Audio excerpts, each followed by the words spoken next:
ताईसोबत माझी भेट झालेली आहे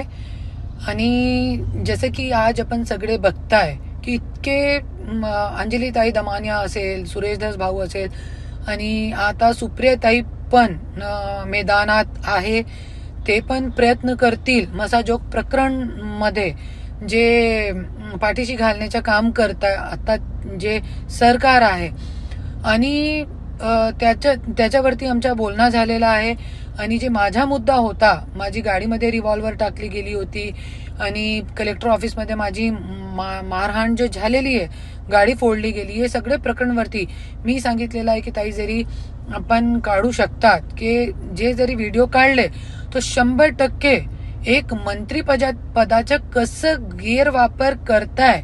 हे आपले सगळ्यांच्या समोर येतील. आणि आणखीन खूप काही मुद्दे, जसे माझी बहिणीचा प्रकरण होता आणि जे जमीन